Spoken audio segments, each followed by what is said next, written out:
You just got home from the hospital and you're trying to figure out all the things the nurses told you in the hospital that were important. Trying to absorb and retain information in a sleep-deprived state can be really overwhelming. Frequency and duration of feedings, umbilical cord care, warning signs in your baby, things that you need to call your pediatrician about, circumcision care, dehydration in your baby, how do you know your baby's getting enough, expected output. All of these questions are going to be answered in this video.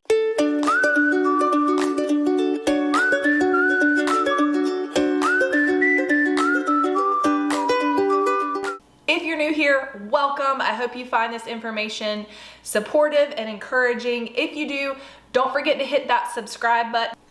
So in this video, I'm actually going to show you an excerpt from my newborn discharge education videos that I give to hospital organizations to be able to really provide parents with videos that you can refer to after discharge home from the hospital. Because what I've really found doing discharge teaching for moms and babies and partners in the hospital situation is it's really hard for parents to be able to really absorb and retain that information when you're in the hospital. So we give you a lot of written handouts to take home to use as reference, but let's be honest. Those handouts are probably in your trash, right? Did you actually keep them? If you didn't, you're not alone. But let's go ahead and dive into this video that reminds you about those things that your provider and your nurses told you about in the hospital that are important for you to know as you transition home with your newborn baby. So let's talk a little bit more about things to look out for your newborn baby. Let's first talk about frequency and duration of feeds. I want you to remember that you need to feed your baby every 2 to 3 hours, at least 8 times in 24 hours. So it is normal that your baby may feed at an interval less than 2 hours and maybe even longer than 3 hours from time to time, but most of your feeds are going to be every 2 to 3 hours. And the key thing to remember here is at least 8 times in 24 hours. So we know that your baby's, the size of your baby's stomach, your baby has to eat at least 8 times in 24 hours to be able to take in the calories that they need to be able to get through that 24-hour window. We don't really want your baby going more than 1 4-hour stretch in 24 hours because then we worry about your baby's blood sugar dropping and not being able to come back up with the feeding. So that blood sugar, if it gets a little bit low, it can make babies be sleepy feeders, and it can just kind of start this whole cycle of not having good, efficient, effective feeds. It's really important that you continue the supplementation plan created for you here in the hospital as you transition home. Once you follow up with your pediatric provider after discharge, they can help you figure out your plan for going forward. Expected output. So we expect your baby to have at least 1 wet diaper for the number of day old they are. So on day 1 of life, they're having at least 1 wet diaper. On day 4, at least 4. And then this continues throughout the first week of life. When we get to day 6 and 7, your baby should always have at least 6 wet diapers every day going forward. And to be completely honest, a baby that's well hydrated is probably going to have a wet diaper at every single feeding. So that looks more like 8 wet diapers in 24 hours, but the minimum is 6 to 7 in 24 hours when they're a week old. They're gonna have poop diapers. It's gonna fluctuate. Some babies are gonna have more output than others as far as poop diapers, but you just wanna make sure that they are having that output and that you're noticing that it transitions from that black meconium sticky to more of a brown, and then if you're breastfeeding, more of that mustard seedy color. I also wanna mention that for poop diapers, it has to be at least half dollar size or larger. Otherwise, it doesn't really count as a full diaper. You should notice their output as far as poop goes increasing in the amount and then also in the frequency of those diapers. I want to talk briefly about weight loss and how it relates to feedings. So here in the hospital, we've been weighing your baby, and prior to discharge, we're going to weigh your baby and know the percentage of weight they've lost since birth.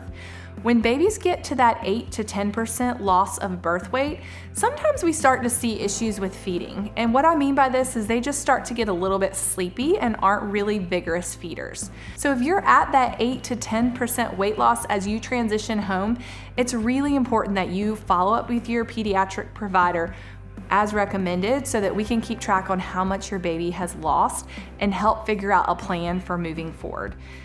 Cluster feeding is another thing I want to mention here. Your baby, especially your breastfeeding baby, is going to start doing some cluster feeding as your milk starts to transition and come in. You want to make sure that you're following a feeding on cue routine. You don't want to do scheduled feeds. As your baby cluster feeds, your baby's telling your body that they need more milk. So you want to make sure that you're feeding on demand. A few signs of dehydration that I want you to know about is your baby's lips may become a little bit dry. They might have a decrease in wet diapers.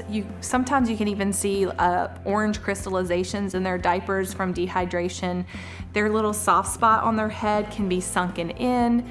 Other signs of dehydration is a high-pitched cry, their mouth looking really dry. Lethargy, if you feel like your baby is really sleepy, not waking up for feeds. Those are signs of dehydration that you'd want to reach out to your pediatric provider. Let's talk about jaundice for a second. Your baby may or may not be experiencing jaundice here in the hospital, but we've definitely been checking your baby's bilirubin levels.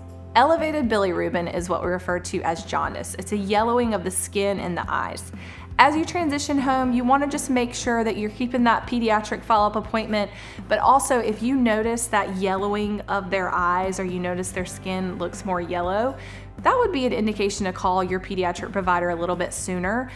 It can affect feeding, and we want to make sure that we're getting those bilirubin levels checked.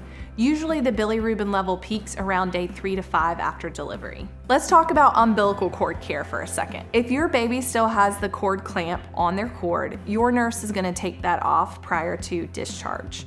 What you want to know about the umbilical cord is you're looking for signs and symptoms of infection. So if it looks red, if the area around it is becoming more red or has a bad odor, you'd want to call your pediatric provider a little bit sooner, but they're going to be looking at that at your follow-up appointment. Circ care. If you have a little boy baby and he's had a circumcision, it's really important you understand the details of the circumcision care when your nurse brings your baby back to the room and prior to discharge. So generally here, what I want you to know about circ care is that if you notice a little red blood clot on the tip of your baby's penis, you're not gonna mess with that. You're just gonna leave it alone. If you notice that there's some bleeding going on, you can take some gauze and some Vaseline. And you don't necessarily need the Vaseline to stop bleeding, but you're just gonna kind of hold a little bit of pressure on it to help stop the bleeding. If it stops, everything's fine. If you feel like it's continued to bleed, you're gonna call your pediatric provider and follow up with them. Generally, as you change diapers, you're gonna use that Vaseline and gauze and just kind of tint it right over the tip of his penis. The other thing I wanna say is if the gauze gets stuck, you don't want to peel it off. You want to take a wet washcloth, just kind of squeeze it over it, let it soften up, and then you can go ahead and peel it off. Some things that you want to look for that are not normal and reasons that you should call your pediatric provider immediately. A high-pitched cry. If you're unable to soothe your baby and you feel like they have a high-pitched cry. Lethargy, so that we talked about that a little bit more, but lethargy is more of unable to waken for feeds. Your baby's not having any periods of wake time between feeds. You notice that they're constantly sleeping. Temperature greater than 100.4 in a newborn, which is the first 28 days of life, is a medical emergency. So you want to make sure if you notice that your baby is warm and you take their temperature and it's 100.4 or greater, you're reaching out to your pediatric provider right in that moment. Spit up. Spit up can be normal, especially as your milk starts to transition and come in if you're breastfeeding. You might notice that your newborn is spitting up a little bit more frequently. But what's not normal is projectile spit up. So let's just say you're burping your baby or you're holding your baby and they literally spit up and it flies across the room. It's projectile. That is not normal. Green vomit or spit up is also not normal. So if you notice any of those two things, or you feel like you are questioning the amount of spit up or it's outside of what's your normal, you're gonna follow up with your pediatric provider for their recommendation. Let's talk about safe sleep for a second. The recommendation for safe sleep is your baby in their own bassinet or crib on their back with no bumpers, no loose blankets, no hats. They're literally just in a sleep sack or swaddled in a blanket in their crib. It's really important that you follow those safe sleep recommendations. I want to talk about breastfeeding safely for a second, because you're going to be breastfeeding in the middle of the night and you're going to be tired. So I found that a lot of moms are worried about breastfeeding at night with their baby in their bed, worrying if they're going to fall asleep. What I recommend is setting an alarm on your phone. That way, if you do fall asleep, your alarm's gonna go off in a few minutes. And most moms are not gonna fall asleep. I know personally, I never actually fell asleep, but just knowing that I had the security of my alarm going off took the anxiety out of it, and I was able to kind of relax and rest through those breastfeeding sessions. You also wanna make sure that you're paying attention to positioning. So if your baby's at the breast, you're gonna make sure that they're positioned in a way that their airway's not blocked. Let's talk about bathing for a second. You don't have to give your baby a bath every single day. It's really gonna be whatever your preference is, but when you're doing a bath, you wanna make sure that you're feeling the water. When you're checking the temperature for the bath for your baby, you wanna use the inside of your wrist as a measurement for how warm it should be. So it should be warm, but not too hot.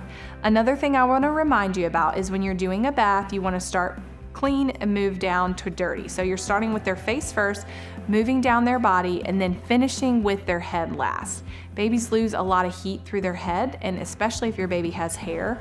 So that's gonna be the last thing that you do, that you wash. After baths, you can put your baby skin to skin to help them bring their body temperature back up and warm up. Car seat safety. So you could go to a local fire station to check your car seat and how it installs in your car. As far as your baby being safely secured in the car seat, you're gonna wanna look at the manufacturer recommendations, but also briefly here, I just wanna remind you that the chest clip is gonna be at the nipple line of your baby, and the other clips you're gonna pull nice and snug. You're only gonna fit about 1 finger between your baby and the strap. It's gonna be more snug than you think it should be. I have a few tips for you as you transition home. I want you to have realistic expectations for sleep. You want to plan for pockets of sleep. So make sure that you have a plan, a postpartum plan, and resources to really help you get those pockets of sleep between feeds. It's really important to work on getting effective, efficient feeds. This is going to help you get those good pockets of sleep between feeds. You want to make sure your baby isn't getting overstimulated and that you're paying attention to wake windows. These will help with those efficient, effective feeds. I hope that video was helpful to you. Please hit that like button if you found it helpful, and also if you haven't yet subscribed, hit that subscribe button. Leave any questions you have in the comments below, and also wanted to let you know in the description I've got some links to some free resources. I've got a postpartum plan and template for you if you're currently pregnant or approaching your due date or newly postpartum. It's the plan and template that I personally used, and also it'll kind of remind you about some things that are really important for you during the postpartum period. Linked below, I've also got a free recommended routine that you can download for your baby. It's a routine from 2 weeks to 6 weeks, and it kind of gives you a general idea of how I recommend you starting to get your baby on a routine that promotes that nighttime sleep. Have a great day. I hope to see you back next week.